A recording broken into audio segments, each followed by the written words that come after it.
catch, and he's gone. What a very good catch. That was a great catch there to Dhoni. Munaf Patel does the job again, and they're in all sorts of trouble here, the West Indies.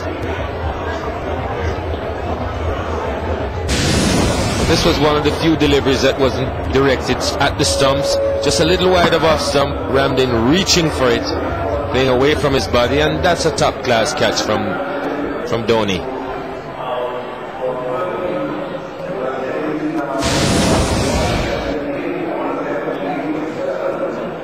Promised a lot, but he's gone for 30. Dinesh Ramdin is 178 for 7.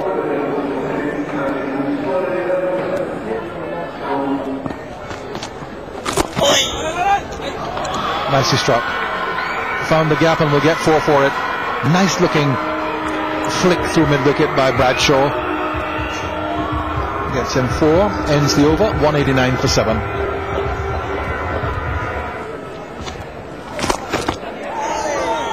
Over the top. Down to the boundary for 4.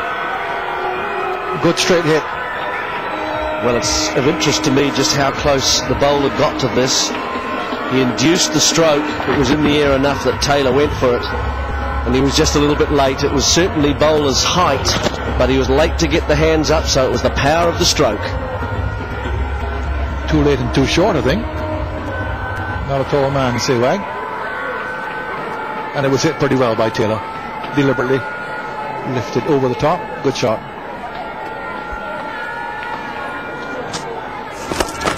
There he goes again. And that's gone all the way. So Virendra Sehwag getting some of his own medicine here from Taylor. Raises it 200. He goes again, but that's not going to be today. Simple catch to Mohammad Kaif at deep mid-wicket. The West Indies' 8th wicket goes down. Didn't quite get hold of this one, Jerome Taylor. Nice simple catch. That's the end of him. He's gone for 23. It's 209 for 8.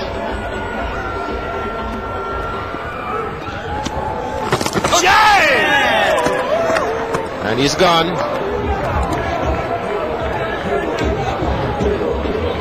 Off the outside edge.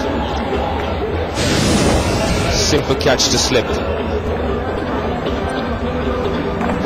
little bit of drift at the end. Hits the outside edge. And into the safe hands of Rahul Dravid. Sehwag picks up a wicket.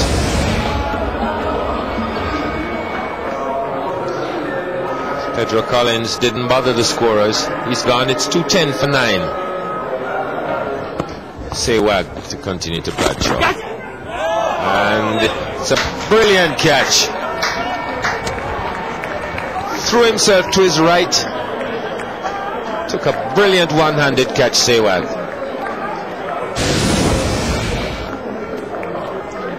Driven fairly firmly by Bradshaw in the air. And just look at that. That's a brilliant catch. Sehwag gets his 3rd wicket. And he did everything to get it. He bowled it, and then he caught it. Wonderful catch. And the West Indian innings comes to an end. Bradshaw caught and bowled Sehwag for 20. West Indies end their innings on 215. So confirmation then of the T card. It's 5-8-8 break declared, and in response West Indies all out for 215, trailing still by 373 runs. So the follow-on was enforced during the tea interval. West Indies were coming out to face up yet again. They needed a good start, but sadly they got the worst possible start. Chris Gale, great expectations of his ability, but he was out for just 2, and that was a bitter early blow. And just the start that the West Indies did not want. He was caught by Dhoni off the bowling of Pathan. He'd gone for 2, and the West Indies off in the first over to the worst possible start. and that meant that this is how things were at the close, because bad light and rain have forced an early finish at the Beausejour Stadium in St Lucia. They've moved on to 43 for 1. Brian Lara thankfully still there, as is Darren Ganga, but disappointment with Chris Gaelgang, and West Indies still trail. Huge task ahead of them tomorrow, 330 runs behind. Well, Courtney Walsh has been sat here for most of the day watching the action without too much of a smile on his face, but thankfully no more disasters, and Brian Lara is still there, and with him at the wicket, anything is possible. Anything is possible as long as Brian is still batting. They played extremely well this evening, himself and Ganga. I was happy to see him promoted himself to taking on the challenge. It's a good sign, and he's trying to lead from the front. And realistically, what are your hopes for day 4? For day 4, for Brian to bat till T. If he bats till T, I think we'll get a lead. Well, you never know. I mean, you never know. You sort of smile when you say that, but with him, as we said, anything is possible. Anything is possible, and it's just good to see the fight that they're putting up. And India have played extremely well this test match. They have dominated from the toss, and they're in the position that they want to be in because of how they played. They batted extremely well, they bowled extremely well. The West Indies have a fight on there. They're in a very powerful position, India, but they must have a slight worry about the weather, because that could start to intervene, and if you were to have one of those days when players stop-start and there isn't much play, they could see this match maybe slipping away. They could, and that's probably one of the things that we're thinking about right now. I don't think anybody has any control over that.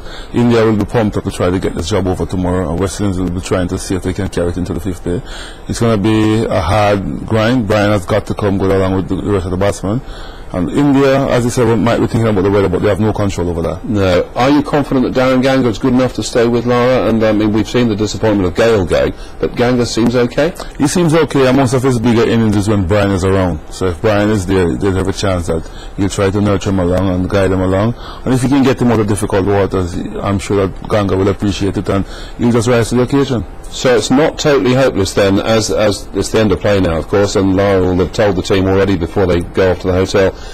This game is still not over. We can still do something positive here. Definitely, that would be the talk, and that should be the talk, that should be the whole attitude, that tomorrow is going to be the rest of this day. They have another day in this test match. If they can't have tomorrow, anything could happen. Yeah, you've still got quality players to come, Chanderpaul, Bravo and so on. There's still some decent players to come, even after these two at the crease have gone. Yes, Sarwan hasn't done well this series as yet either, so there's still enough batting to come that if the West Indies can come good, they can sort of get themselves out of trouble. OK, Courtney, thanks very much indeed for that. Just before we go, a chance to remind you of cricket and things still to come here on Sky Sports 1. First of all, we're back tomorrow, a bit earlier, 2:30 for day 4, second test, West Indies against India. And then next, just a reminder, Gary Newbon with a special World Cup special edition of You're on Sky Sports. Stay with us here on Sky Sports 1 for that. In the meantime, my thanks once again to Courtney Walsh for his presence, and in the meantime, to all of you, it's good night. We'll see you next time. Bye for now.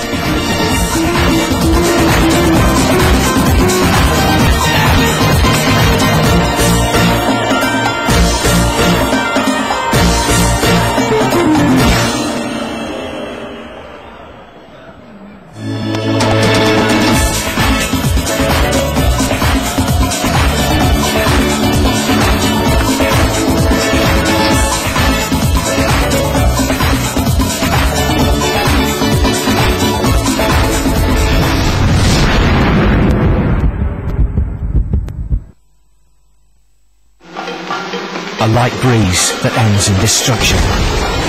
It's like an atomic bomb going off. Mother Nature can strike at any time. A few drops of rain that lead to carnage. It's cold fear because losing control